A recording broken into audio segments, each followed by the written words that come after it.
Hello, welcome to this week's How's the Market, Pensacola. Well, there's signs of it slowing. Do we think real estate's slowing? I'm seeing all kinds of articles out there saying that there's signs it's slowing. Today's Wall Street Journal, as I'm shooting this, is November 15th, 2021. Today's Wall Street Journal was all about inflation and about how signs of the housing market are starting to slow. That's some of it seasonal. Let's face it, next week's Thanksgiving. So some of it is seasonal. Some of it we do see slowing. Am I seeing increased times on market? I am. I put a few listings on last week, and we're not under contract yet. So am I seeing some changes? Sure. Do I blame it all on a cooling housing market? No. I think some of it's seasonality. Do I think it's going to cool, though? Yeah, I do. And I've been saying that for the last couple of weeks. I do think it's going to cool off. I do not think we're going to have a depreciation. I don't think we're going to drop. I think it's just going to slow down. We're not going to get these double-digit appreciations like we got before. Some inflation concerns means that we're going to start dealing with mortgage rates going up. Because as inflation returns go up, people move towards safety, which impacts the 10-year Treasury yield, which impacts our mortgages. You can go back and listen to some of our other shows about me talking about convection and how things work.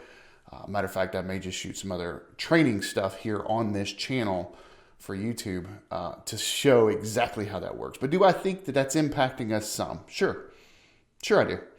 Do I think it's going to impact price appreciation? Sure. Do I think as a seller now is a really good time to actually cash out of things? I do. I think that as we're starting to slow up, if you've got a move that you want to make, I know I have some clients that have got 4 or 5 real estate investment properties. They're now coming to me going, hey, let's consolidate down to one. Maybe cash in these 4 or 5, take the equity out, purchase one cash. That makes sense. It makes a lot of sense as long as your cash flow continues to go up. I've seen some people coming out of forbearance, where that's another concern that everybody has. Do we think that coming out of forbearance, we're going to see this massive foreclosure? No. I just read last week the Department of Veterans Affairs, what they're doing for people that are coming out of forbearance. So this is for VA only. So my fellow veterans, if you will. If you're in forbearance, one of the options they've come up with is where the Department of VA will pay what is you're owed, what you went in forbearance because you continued to owe those payments. So let's say 12, 18 months, 6 months, however long you were in forbearance. The Department of Veterans Affairs will pay that and put a second lien on your property. So it catches you up, basically, puts a second lien, and then they turn around, your mortgage company turns around and starts you over with the new balance on a 30-year mortgage, essentially dropping your payment. Now, the VA second lien, interest-free and no payments are due. So you don't have to make a payment on that second lien. Shane, if you don't have to make a payment on the second lien, why is the second lien there? Because when you go to refinance or sell the property, the Department of Veterans Affairs would like their money back, please. But at least it catches you up.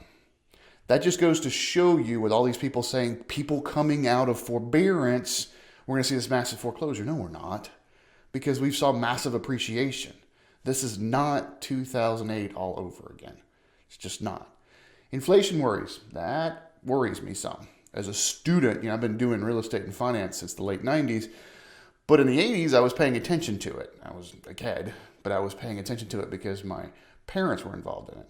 So I was watching some of the inflation rates. I was watching some of the mortgage crashes. I saw some of these things happen. And as a student of this business, am I paying attention to inflation? Sure.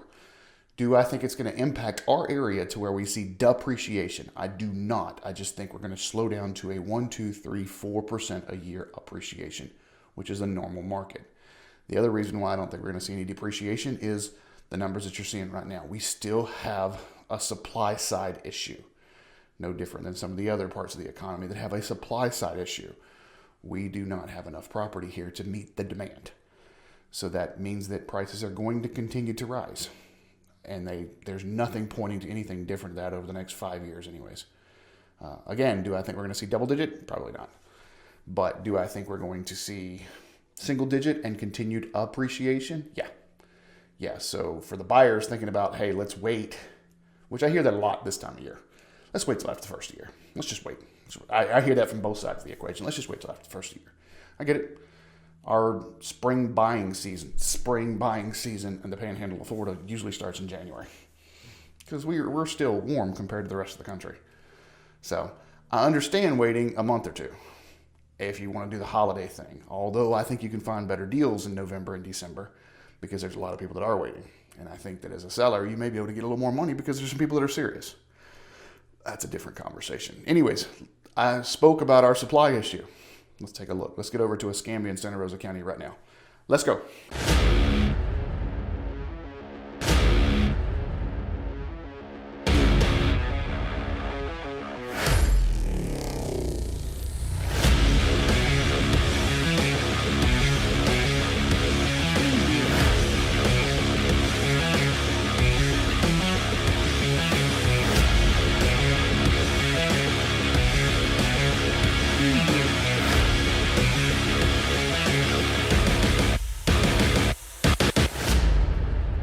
All right, if you've never seen the show, you don't know that I always start with this slide right here. It says if we have between 6 and 7 months worth of inventory, we have what's called a neutral market. Anything greater than 7 months considered a buyer's market, anything less than 6 months considered a seller's market. What the slide does not say, anything greater than 9 months considered a hyper buyer's market. Anything less than 3 months considered a hyper seller's market. We jump over to Escambia County to begin with, and it looks like we've got 2 price points that are out of the hyper sellers and into just the sellers. So 550,000 to 600,000 is 3.3 months worth of inventory. According to our definition, that means that is a seller's market, not a hyper seller's market. And our luxury, our 700,000 plus, 3.3 months worth of inventory. If you look at the rest of them though, with the exception of $500,000 to 550,000, which is 2.1 months, every other price point is under 2 months inventory. Everything. So that's another reason why I can sit here and say, I don't see anything changing real soon. Real soon. If all of this was, we had some yellows and some blues, which are neutral markets, buyer's market, hyper buyer's markets, which if you go back and look at our show, just 2 years ago when I started this April of 2019, we had all the markets. I had hyper sellers, sellers, neutral, buyers, and hyper buyers markets just 2 years ago. So I know it seems like we've been in a hyper sellers market for a while, and we have comparatively, but it's only been 2 years. So could we see some neutral come back next year? I believe so. I think that we'll start to get the inventory we need, and I think the appreciation slowing means that people are going to start actually coming on the market, realizing, hey, because I had some conversations last week. There were some sellers that were like, you know what? I want to wait till next year because if we're getting 10%, 12% a year, I'll just wait till the end of next year, get another 12%. Okay. I guess that made sense at the end of 2020. I don't know that it makes sense anymore. If you've never seen the show and you don't know what I'm talking about, over here on the left is our prices. On the right is our month's inventory. There's a lot of information in between here that as we talk as clients, I go over. But I only do this show, or else this show would be 30 minutes long if I tried to go over everything. Jumping over to Santa Rosa County, everything is in a hyper sellers. It's all red or non-existent. This $0 to $50,000. There's nothing over there under $50,000, not even a lot. Their highest inventory is the 700,000 plus, so your luxury is at 2.6. Excuse me. But everything is actually under 3 months, so everything is a hyper sellers. Would I change marketing or buying strategies in either one of these counties? Because as I've said, if you've watched this show at all, you know that I change. There's a listing strategy that's seller's market. There's a different listing strategy for a neutral. There's a different listing strategy for a buyer's. There's also a buying strategy for all. Would I change any of them here in Escambia County or Santa Rosa County? No. I have been deploying for both my buyers and sellers a hyper sellers listing and a hyper sellers buying. I've had some buyers come in, we put something up at $190,000 with a nice little 4-bedroom pool house. And I had some buyers immediately come in saying, we'll give you cash, we'll give you 150 grand as it speaks. The buyers are not looking at that. If you look between $150,000 and $200,000 in Escambia County, so we're back to Escambia County now, the list to sell ratio is 100% to 101%. Are they going crazy over lists like they were in spring? No. No. That would have been a $230,000 appraisal waiver thing last spring. They're not going crazy over list, but are they going at list or over, slightly over? Yes. So as a buyer coming in thinking that we're going to get it for $40,000 off, and it's been on the market a week, no. Now, if it's been on the market a year, okay, maybe we can have a conversation. So I'm not saying it's not possible. It's just you've got to understand the marketing and you've got to look at each house individually.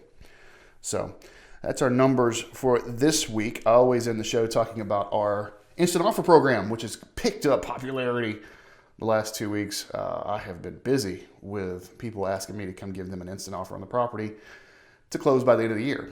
So if you don't know anything about the instant offer, if you've inherited a property or there's some damage to the property and you do not have the money or the funds to fix it up and you just want to find out what you can get from an investor standpoint, we have what's called an instant offer program. I'll give you two offers. One, I'll give you one as an investor because I have a conglomerate of investors behind me, so I know what is offered, so I can offer that very comfortably.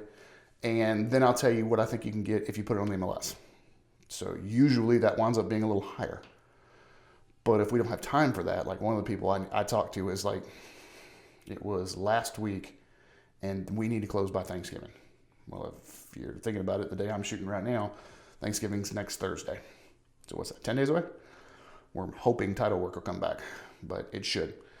That's what they need to close because they've got something that's come up, and I'm not going to disclose their personal business, but it's got something that's come up.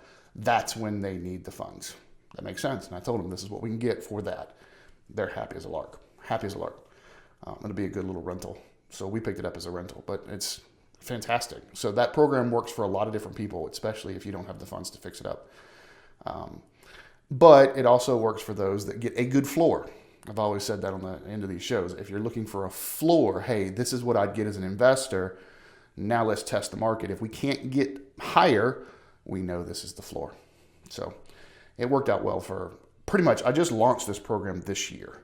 So I just launched it in April, and we've had, I want to say 12 people that have actually successfully went through, and we've got 3 that we're working with right now. So it's been pretty good all the way around. Every seller I've worked with has actually been extremely happy. But the information about that program is actually below, so check it out. I really appreciate you watching this week. Hopefully these numbers are helping you out. And turkeys. I heard something about a turkey shortage, but there seem to be plenty of turkeys at the store right now, so I don't know. Thanks for watching. Have a great week. I'm a man on a mission. My mission is to help people break through all the noise out there and don't need no permission. I want to help you get to actual truth. Don't you just want the truth?